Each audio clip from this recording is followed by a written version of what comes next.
Lila had just moved into a quiet suburban neighborhood.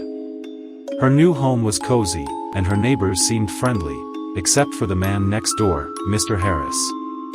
He was a quiet older man who always stayed inside.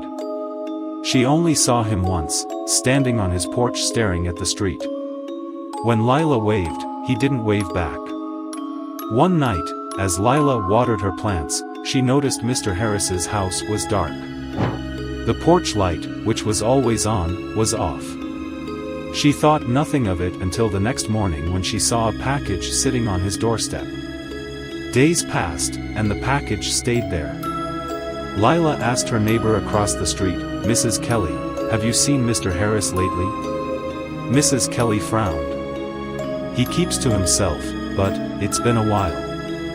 That night, Lila heard a strange noise coming from Mr. Harris's backyard.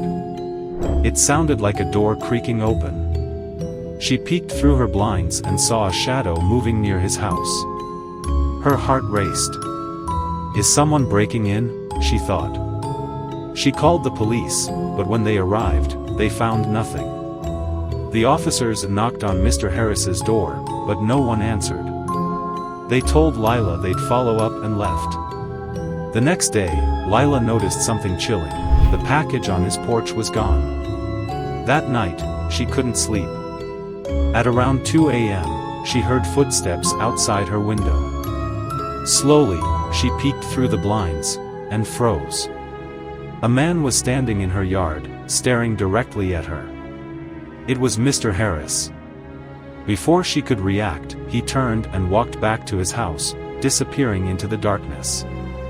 The next morning, Lila went to tell Mrs. Kelly what she'd seen, but Mrs. Kelly looked confused.